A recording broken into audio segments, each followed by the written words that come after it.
Assalamualaikum warahmatullahi wabarakatuh.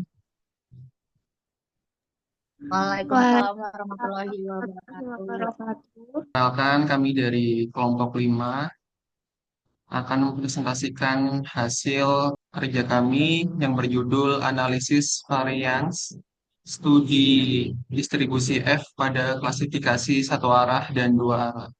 Sebelum masuk ke materinya, kita bakal perkenalan dulu. Yang pertama ada saya, Septian Eki Farezi, dengan NIM 632200146.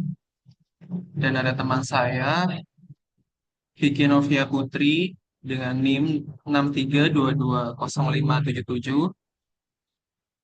Dan ada Teresa Betantala dengan NIM 632200812. Yang terakhir ada Tri Nurul Hikmah dengan NIM 633205556. Tanpa basa-basi langsung saja masuk ke materinya. Yang pertama adalah latar belakang di sini. Analisis varians ANOVA adalah metode statistik yang digunakan untuk membandingkan rata-rata dari tiga kelompok atau lebih. Penggunaan distribusi F dalam ANOVA mempermudah analisis terhadap varians antar kelompok dan dalam kelompok secara simultan. Dalam ANOVA satu arah, hanya ada satu faktor yang diuji, sedangkan dalam ANOVA dua arah, terdapat dua faktor yang diuji beserta interaksinya. Penggunaan ANOVA sangat penting dalam berbagai bidang seperti pendidikan, kesehatan, dan ekonomi. Oleh karena itu, pemahaman tentang distribusi F dan ANOVA sangat diperlukan untuk mendukung analisis dan penelitian. Di sini kita ada tiga rumusan masalah. Yang pertama ada apa sih yang dimaksud dengan distribusi F dalam ANOVA. Yang kedua, bagaimana prinsip kerja ANOVA satu arah dan dua arah. Dan yang ketiga, bagaimana penerapan ANOVA dalam penelitian. Untuk pembahasan, ANOVA digunakan untuk menguji perbedaan rata-rata antara dua kelompok atau lebih. Idenya adalah dengan membandingkan varians antar kelompok dengan varians di dalam kelompok. Statistik uji yang digunakan dalam ANOVA adalah statistik F. Jika varians antar kelompok jauh lebih besar dibandingkan varians dalam kelompok, maka nilai F akan besar. Nilai F yang besar ini memberikan bukti kuat untuk menolak hipotesis nol atau H0 yang menyatakan bahwa tidak ada perbedaan rata-rata antar kelompok. Dan selanjutnya akan dilanjutkan oleh Katri Nurul Hikmah. Silakan Katri Nurul Hikmah. Baik, terima kasih Kak Eki. Selanjutnya ada klasifikasi ANOVA satu arah. ANOVA satu arah atau dikenal juga dengan istilah ANOVA satu jalur atau ANOVA one way, yaitu analisis yang melibatkan hanya satu peubah bebas. Secara rinci, ANOVA satu arah digunakan dalam penelitian yang memiliki ciri-ciri yang melibatkan hanya satu faktor dengan dua kategori atau lebih yang dipilih dan ditentukan oleh peneliti secara tidak acak. Sebagai contoh, peneliti hendak membandingkan keberhasilan antara metode A, B, dan C dalam meningkatkan semangat bekerja tanpa bermaksud menggeneralisasikan metode lain di luar ketiga metode tersebut. Selanjutnya ada rumus ANOVA satu arah ukuran data sama. Di sini ada tiga rumus. Yang pertama, rumus JKK atau jumlah kuadrat kolom sama dengan sigma I sama dengan I TI kuadrat per N dikurangi T kuadrat per NK. Yang kedua ada rumus JKT atau jumlah kuadrat total. Ada sigma K, sigma N, XIJ kuadrat dikurangi T kuadrat dibagi NK. Yang ketiga ada rumus JKG atau jumlah kuadrat galat sama dengan JKT dikurangi JKK. Selanjutnya ada analisis seragam dalam klasifikasi satu arah. Di sini ada tabel yang berisi 5 kolom dan 5 kolom dan masing-masing kolom terdiri dari 3 baris. Yang pertama ada kolom sumber keragaman, yang terdiri dari nilai tengah kolom, galat, dan total. Masing-masing sumber keragaman akan dihitung dengan menghitung jumlah kuadrat, derajat bebas atau DB, kuadrat tengah, dan yang terakhir ada F hitung. Yang pertama ada jumlah kuadrat, JKK, JKG, dan JKT. Yang kedua derajat bebas. Untuk menghitung derajat bebas, bisa untuk nilai tengah, yaitu K-1. Dan untuk galat, K buka kurung N-1. Dan untuk derajat bebas total, yaitu NK-1. Selanjutnya untuk mencari kuadrat tengah. Kuadrat tengah ini bisa dihitung dari jumlah kuadrat dibagi derajat bebas atau misalkan yang nilai tengah kolom yaitu dari KTK sama dengan JKK dibagi K-1. Dan untuk galat KTG sama dengan JKG dibagi K buka kurung N-1. Selanjutnya untuk menghitung F hitung yaitu dari KTK dibagi KTG. Bisa di keterangan di samping untuk memperjelas notasi-notasi di tabel tersebut, yaitu JKT jumlah kuadrat total, JKK jumlah kuadrat kolom, JKG jumlah kuadrat galat, dan N banyaknya pengamatan atau anggota baris, NK banyaknya anggota secara keseluruhan, X kuadrat IJ yaitu pengamatan ke J dari populasi ke I, T kuadrat yaitu total semua pengamatan, dan TI kuadrat yaitu total semua pengamatan dalam contoh dari populasi. Selanjutnya ada prosedur uji hipotesis ANOVA satu arah. Di sini ada 8. Yang pertama, menentukan hipotesis yakni hipotesis nul dan hipotesis alternatif atau H0 dan HA. Yang kedua, menentukan taraf nyata atau alfa. Yang ketiga, menentukan derajat bebas atau DB sama dengan V1 sama dengan K-1. Untuk V2 yaitu K buka kurung N-1. Yang keempat, menentukan wilayah kritis atau F tabel. F lebih besar dari alfa, V1, dan V2. Yang kelima, ada kriteria pengujian H0 diterima jika F0 kurang dari atau sama dengan F tabel, yaitu H1 diterima jika F1 lebih besar dari F tabel. Yang keenam, nilai hitung atau F hitung. Yang ketujuh, keputusan. Dan yang kedelapan, kesimpulan atau berupa pernyataan hipotesis yang diterima. Selanjutnya akan dilanjutkan dengan Kak Vicky.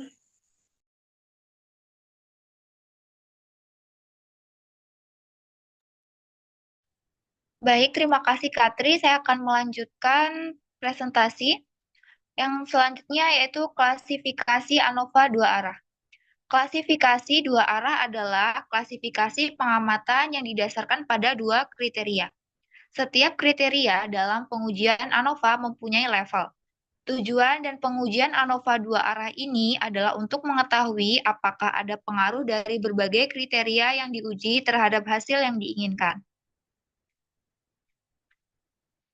Selanjutnya yaitu rumus ANOVA dua arah tanpa interaksi. Untuk rumus ANOVA dua arah tanpa interaksi, yang pertama yaitu ada JKT. JKT sama dengan sigma pangkat B, I sama dengan 1, dikali sigma pangkat K, J sama dengan 1, XIJ kuadrat, dikurang T kuadrat per BK. Dan untuk JKK sama dengan sigma pangkat K, J sama dengan 1, dikali TJ kuadrat per B, dikurang T kuadrat per BK. Dan untuk JKG-nya sama dengan JKT dikurang JKB dikurang JKK. Untuk keterangannya bisa dilihat di samping dan tadi sudah disampaikan dengan Katri. Untuk selanjutnya yaitu kita ke tabel ada sumber keragaman, yaitu ada jumlah kuadrat, derajat bebas, kuadrat tengah, dan F-hitung. Untuk menghitung nilai tengah baris jumlah kuadrat JKB, untuk menghitung derajat bebas nilai tengah baris, kita bisa menggunakan rumus B dikurang 1, kuadrat tengah, nilai tengah bebas dengan rumus KTB sama dengan JKB per B dikurang 1. Untuk F hitungnya, nilai tengah baris, yaitu F1 sama dengan KTB per KTG. Untuk jumlah kuadrat, nilai tengah kolom, kita bisa menggunakan rumus JKK. Untuk derajat bebas, nilai tengah kolom, kita bisa menggunakan rumus K dikurang 1. Untuk kuadrat tengah, nilai tengah kolom, kita bisa menggunakan rumus KTK sama dengan JKK per K dikurang 1. Dan F hitungnya adalah F2 sama dengan JKK per KTG. Untuk jumlah kuadrat galat, kita bisa menggunakan rumus JKG. Untuk derajat bebasnya, di baris galat kita bisa menggunakan rumus B dikurang 1 dikali K dikurang 1. Untuk derajat tengah dalam baris galat, kita bisa menggunakan rumus KTG sama dengan JKG per B-1 dikali K dikurang 1. Untuk total dalam jumlah kuadrat, kita bisa menggunakan rumus JKT. Dan derajat bebas dalam baris total, kita bisa menggunakan rumus BK dikurang 1. Untuk selanjutnya yaitu prosedur uji hipotesis ANOVA 2 arah. Di sini kita akan ada 8 step. Yang pertama yaitu menentukan hipotesis, yakni hipotesis 0 dan hipotesis alternatif HO dan HA. Menentukan tingkat signifikan atau biasa disebut dengan alfa.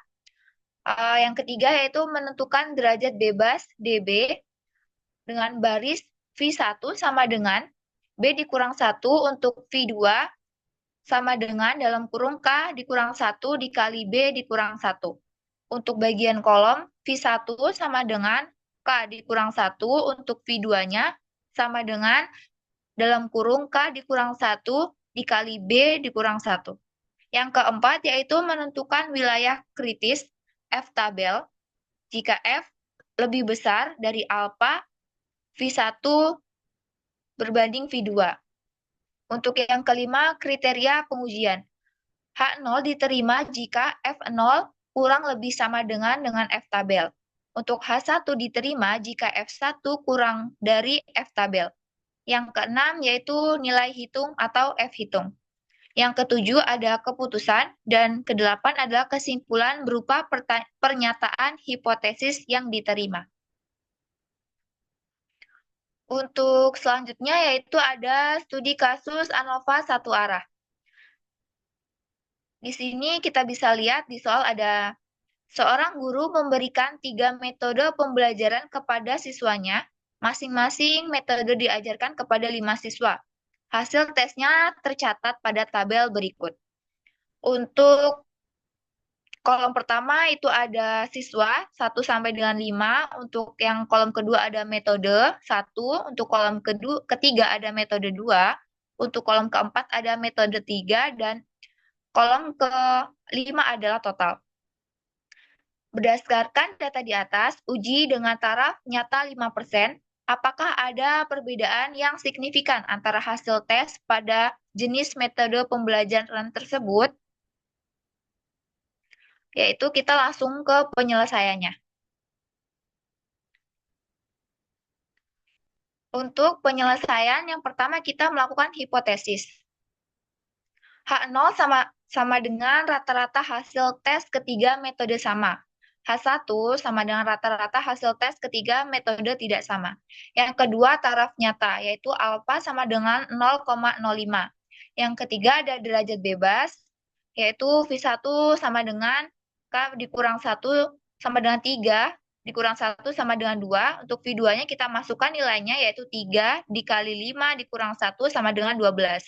Untuk yang keempat ada daerah krisis, yaitu F-tabelnya terletak pada 0,05, yaitu ada di baris 2, ada di kolom nomor 2 dan baris 12 dengan nilai 3,89.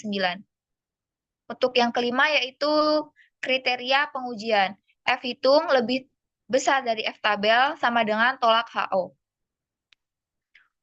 Untuk yang keenam ada nilai hitung. Kita masukkan nilainya JKT sesuai dengan kolom atau data yang ada di soal tadi ya. Kita masukkan untuk JKT, singkat saja di sini JKT dengan nilai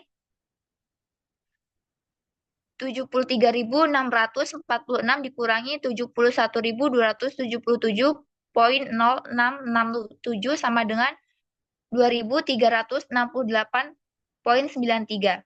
Untuk JKK sama dengan rumus yang telah dijelaskan tadi, 266 kuadrat per 5 ditambah 357 kuadrat per 5 ditambah 411 kuadrat per 5 dikurang 1034 kuadrat per 3 dikali 5. Untuk JKK sama dengan 73.425,2 dikurang 71.277,0667 dengan hasil sama dengan 2.148,13.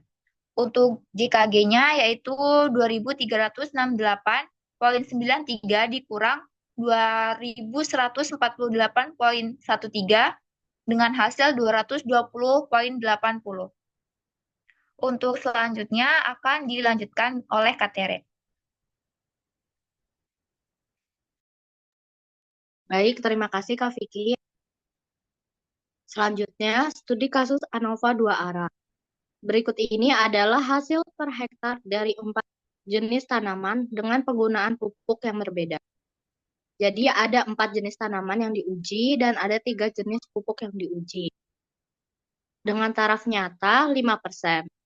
Ujilah apakah rata-rata hasil per hektar sama untuk yang A, jenis pupuk pada baris, yang B, jenis tanaman pada kolom.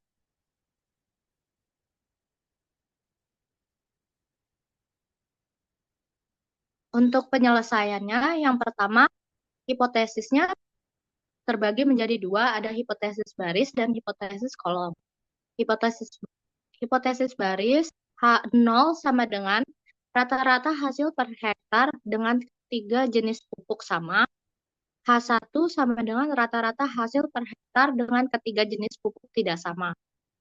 Untuk hipotesis kolom, H0 sama dengan rata-rata hasil per hektar dengan keempat jenis tanaman sama, H1 sama dengan rata-rata hasil per hektar dengan keempat jenis tanaman tidak sama. Yang kedua, ada taraf nyata. Untuk alfanya sama dengan 0,05. Yang ketiga, menentukan derajat bebas. Untuk barisnya, P1 sama dengan 2, P2-nya sama dengan 6. Untuk kolom V1 sama dengan 3, V2 sama dengan 6.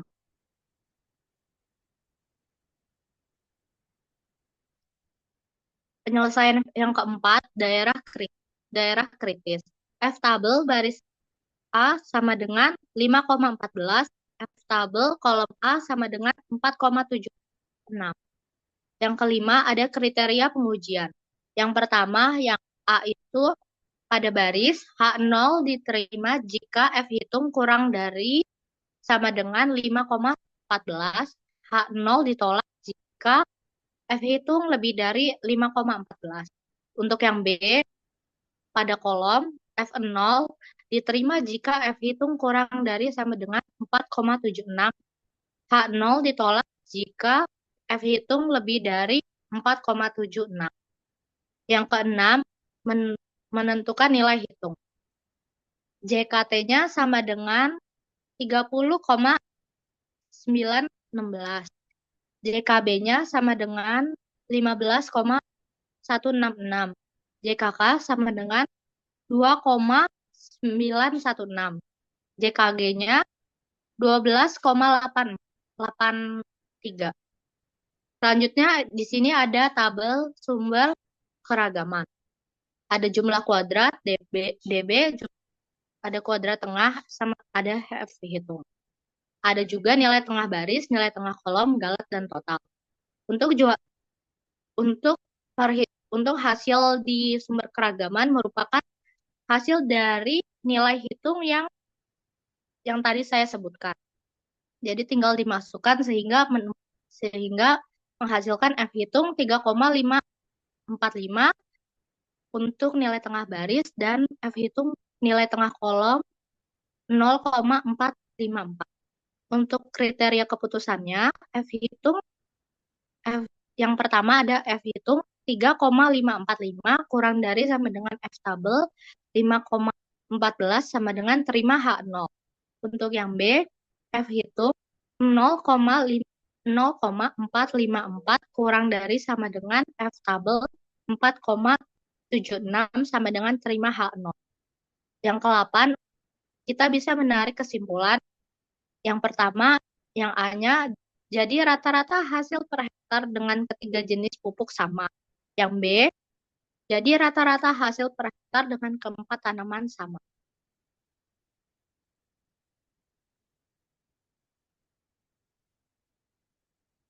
Selanjutnya, kita bisa dari semua ANOVA yang sudah kami bahas, kami dapat menarik kesimpulan. Yang pertama, distribusi merupakan dasar penting dalam uji ANOVA. Digunakan untuk membandingkan varians antar kelompok dan dalam kelompok. Distribusi ini membantu menentukan apakah perbedaan rata-rata antar kelompok signifikan secara statistik. Yang kedua, ANOVA klasifikasi satu arah digunakan untuk menguji pengaruh suatu variabel bebas terhadap variabel terikat. Misalnya, membandingkan rata-rata hasil belajar siswa dari 3 metode pembelajaran. Yang ketiga, ANOVA klasifikasi dua arah menganalisis pengaruh dua variabel bebas serta interaksinya terhadap variabel terikat, seperti pengaruh berbagai jenis pupuk terhadap tanaman. Kesimpulan yang keempat, hasil analisis menggunakan ANOVA memungkinkan peneliti untuk mengetahui apakah ada perbedaan signifikan antar kelompok atau faktor yang diuji, sehingga sangat bermanfaat dalam berbagai bidang penelitian seperti pendidikan, kesehatan, dan ekonomi. Mungkin itu